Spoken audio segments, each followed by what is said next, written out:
मेरी दोनों बहू का इस घर में स्वागत है। अंदर आ जाओ, तुम दोनों बहुत सुंदर हो, बहुत प्यारी हो। केसरी ऐसा सोचकर अपने मन में सोच रही होती है।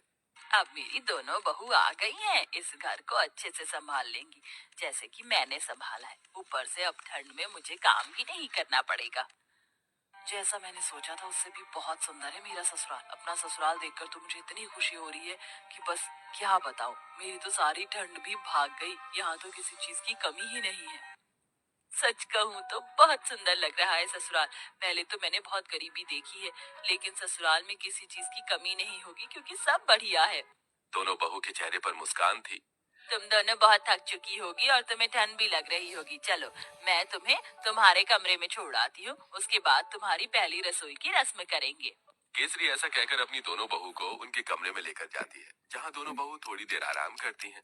कुछ ही देर में केसरी उनके पास आती है और उन्हें पहली रसोई की रस्म के लिए बुलाती है।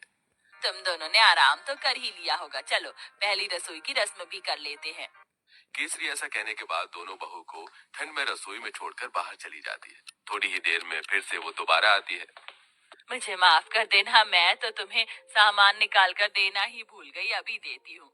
केसरी रसोई में आकर एक कटोरी लेती है और उसमें 6 चम्मच चीनी डालती है, 2 गिलास दूध निकाल कर रख देती है और साथ में 2 कटोरी चावल निकाल के डोंगे में रख देती है।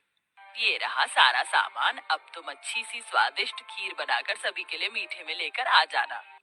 केसरी इतना कहकर रसोई से बाहर चली जाती है और दोनों बहू एक दूसरे की तरफ देख रही होती है। लगता है माँ जी हमें कुछ ज्यादा ही भली समझ रही हैं। मुझे तो लगता है कि उन्हें ये लग रहा होगा कि हमें खाना बनाना ही नहीं आता। चलो, कोई बात नहीं, हम अपने हिसाब से बना लेते हैं। ज्यादा बनाएंगे ताकि रात को खाने को मिल जाए। खाने के बाद कुछ मीठा अच्छा लगता है। इस तरह आराध्या और राधिका दूध चीनी चावल निकाल कर ज्यादा सी खीर बना लेती हैं, जिसके बाद वो खीर परोसकर घर में सभी को देती हैं। बहुत अच्छी खीर बनाई है। वैसे ठंड में खीर अच्छी लगती है, लेकिन चलो खाना तो अच्छा बनाना आता है तुम्हें। कितनी अच्छी बात है, मेरी बहू तो बिल्कुल मेरे जैसी आई है, थोड़े सामान में ही अच्छा खाना बनाना। केसरी ये सोचकर बहुत खुश हो रही होती है। वो कुछ देर बाद अपने कमरे में आराम करने चली जाती है। अब दोपहर का खाना बनाने की बारी आती है, तो दोनों बहू ठंड में रसोई में आती है। कुछ ही देर में केसरी भी रसोई में आती है। अरे, इस वक्त तुम रसोई में क्या कर रही हो? माँ जी, हमने सोचा कि समय पर ही दोपहर का खाना बना देते हैं। अरे, दोपहर के खाने की क्या जरूरत है, सीधा शाम को खाना बनाना चाहिए ना। वैसे भी ठंड में इतनी भूख कहाँ लगती है, और इस पतीले में क्या रखा है? केसरी तब पतीले को देखती है तो उसके अंदर खीर होती है। हे भगवान, इतनी सारी खीर! तुम दोनों ने इतनी सारी खीर कैसे बना दी, जबकि मैंने तुम्हें सिर्फ 2 कटोरी चावल दिए थे, 2 गिलास दूध दिया था। अरे माँ जी, हमने ज्यादा इसलिए बना ली थी ताकि हम रात तक आराम से खीर खाते रहें। हे भगवान, तुम्हारा पेट है कि कुआं? आज के बाद ऐसा बिल्कुल नहीं होना चाहिए। जितना मैं सामान दूंगी उतना ही बनेगा। ठंड में इतना खाना कोई नहीं खाता। लेकिन माँ जी, लेकिन वेकिन कुछ नहीं। इस घर को चलाना है या घर की बर्बादी करनी है? आज से ही अपने कान में आटा लगा लो, फिर ये गलती नहीं होनी चाहिए। राम राम राम, इतनी सारी खीर देखकर कहीं आज मुझे हार्ट अटैक ही ना आ जाए। ऐसा बोलते बोलते केसरी अपने कमरे में चली जाती है और दोनों बहू ठंड में कांपते हुए एक दूसरे को देखती रह जाती हैं। फिर आती है रात को खाना बनाने की बारी। तो रात को जब खाना बनाने दोनों बहू ठंड से कांपते हुए रसोई में जाती हैं, उनसे पहले वहां केसरी मौजूद होती है।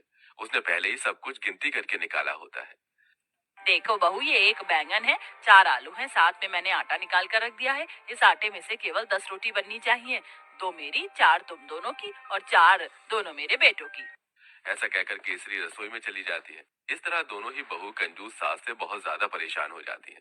रोटी बनाते बनाते आखिरी में 10 रोटी के बाद एक लोई रह जाती है। दोनों बहू वो भी बना देती हैं। तो इस बात पर भी केसरी उन्हें खूब सारी बातें सुना रही होती है।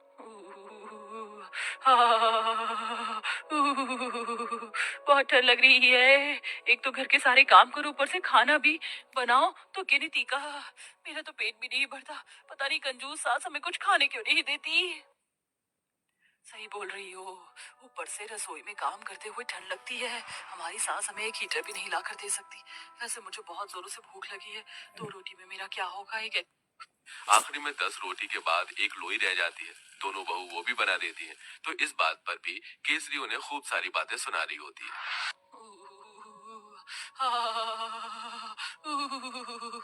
बहुत ठंड लग रही है। एक तो घर के सारे काम करो, ऊपर से खाना भी बनाओ, तो गिनती का मेरा तो पेट भी नहीं भरता। पता नहीं कंजूस सास हमें कुछ खाने क्यों नहीं देती।